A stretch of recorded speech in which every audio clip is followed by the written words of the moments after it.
It's the Happy Families podcast. It's the podcast for the time-poor parent who just wants answers now. Hello, this is Dr. Justin Coulson, the founder of happyfamilies.com.au, the parenting expert and co-host on Channel 9's hit TV show, Parental Guidance, and the author of the brand new book, The Parenting Revolution, which is revolutionising families around Australia and soon around the world, released for the US and the UK, coming up in the next couple of months. Every Wednesday on the Happy Families podcast, I have a conversation with somebody doing great things to help families to thrive, to be happier. Today is no different. Today I'm having a chat with Brad Morgan. Brad is the director of Emerging Minds. Emerging Minds is a national organisation that provides resources for children's mental health. You can find them at emergingminds.com.au. Brad, first thing I want to start off with in this conversation is mental health. Just generally, I mean, people use this word, this term in all kinds of different ways. You're a resource for parents of all stripes when it comes to their kids and their mental health. What do you mean by mental health? Good point. I think what we mean by mental health is we view mental health as those emotional or relational skills and capabilities that all people have that help them to function in their everyday lives. And quite often, I think you raised there, that it does get misused a lot to describe quite frequently what we would describe as mental health conditions or mental health disorders or those sorts of things. So when we talk about mental health, we think about the full spectrum of human emotion and how good and functional it is to have different feelings, and they do play a really important role in everyone's lives. But for kids, they're really important to supporting them as they grow and develop.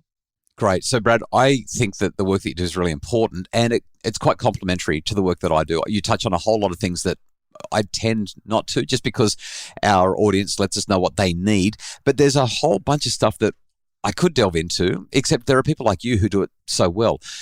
For parents who are listening to this Emerging Minds, mental health, I want my children to be resilient and flourishing, why would they find emergingminds.com.au useful? Well, our focus is really on supporting families when they're experiencing obstacles to parenting in perhaps the way they want to, or are experiencing some big issues that they know may be having an impact on their children in their everyday lives. So we're really there to help families when they might be going through some really long-term issues, such as when a parent might be struggling with mental health issues, and that tends to keep going for a long time just by the nature of them.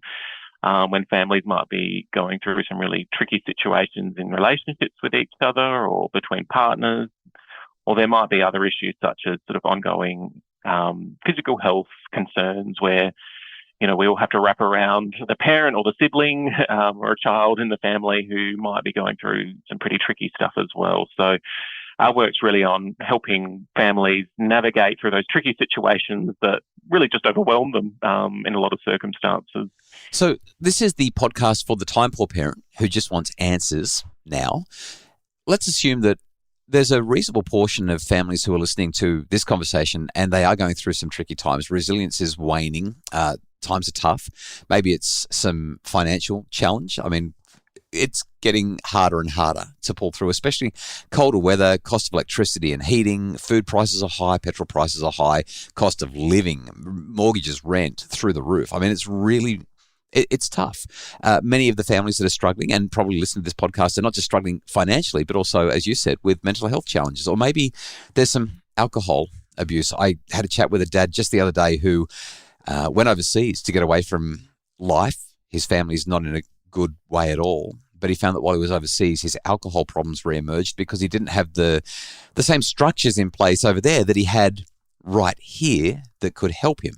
So when you're talking to families who are going through these challenges, financial, drug-related, mental health issues, what are the answers? What are the things that they can do? If you were to give me maybe your top three, and obviously every context changes, but what are the most important things that you think families need to be equipped with to get through these times?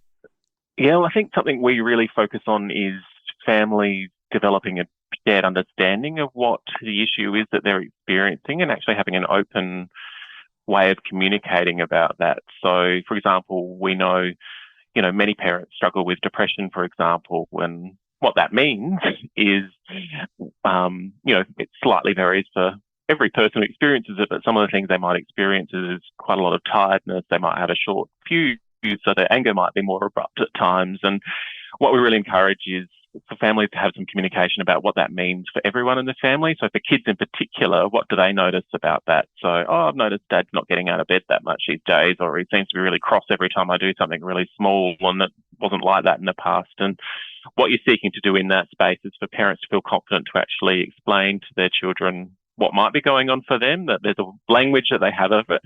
We really don't encourage it to be a one conversation. It's sort of this idea of how do you help families make meaning of these situations over time, and by creating a space for that to happen, what we find is that it actually helps children make sense of that, because quite often children often blame themselves or feel like they're responsible for causing those issues that others experience in the family, but sometimes also think they're responsible for fixing them. So they might change the way they relate to their parents or other family members if that's an issue. So helping them make sense, but making sense together, I guess as a team, is something that's really important in that area as well. Yeah, I love that. It's practical, so important. But the other thing is, Brad, it's so hard, right? I mean, if you're dealing with depression, you're feeling all the stress and all the horrible stuff.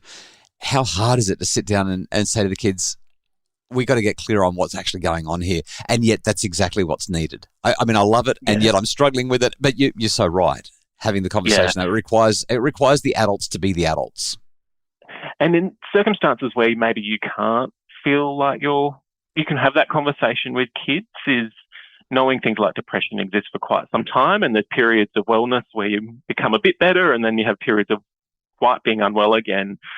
We really encourage you having conversations with some of those key other adults in your children's lives as well, who you trust as well, but to help them actually shape up the story for children as well. So it might be, a grandparent or a partner, or it might be an auntie that you go, actually, when this is happening, I do find it hard to talk to my kids about this, but here's some things that would be messages that would be great for you to share with our children if you come in contact with them, just to help them make sense so they're not feeling like they're responsible for this as well. Yeah, that's a powerful idea. Creating the village, bringing in those additional adult resources that are potentially going to hold the fort together while part of it is crumbling underneath. And I guess the other bit we really encourage within families is actually to recognise the strengths that they do have. I think quite often there's a lot of stigma and shame that sits in families when they're experiencing these challenges, and that in itself can actually be a barrier to communicating about that and navigating that together. So hence that open communication is something that's really important. But the other thing that communication can help is it provides permission to navigate and problem solve together. So it's not just talking about what the problem is, but it's also actually having a way to connect and go, oh, well, we can't get that done today. How else are we going to get that done? And it might not be the parent that's unwell that's navigating that. It might be the other family members, but it just helps to create, I guess, a space for navigating and problem solving. And as I said, humans are very relational in the way we navigate our situations, and those skills and feelings that we have can help us navigate some of these pretty tricky situations. Really appreciate the practical advice that you're sharing, Brad. Brad Morgan is the director of Emerging Minds. You can find them at emergingminds.com.au. Right now, having a look at the website, practical strategies for childhood bullying and helping your kids through that, how to engage the well-being of the whole child.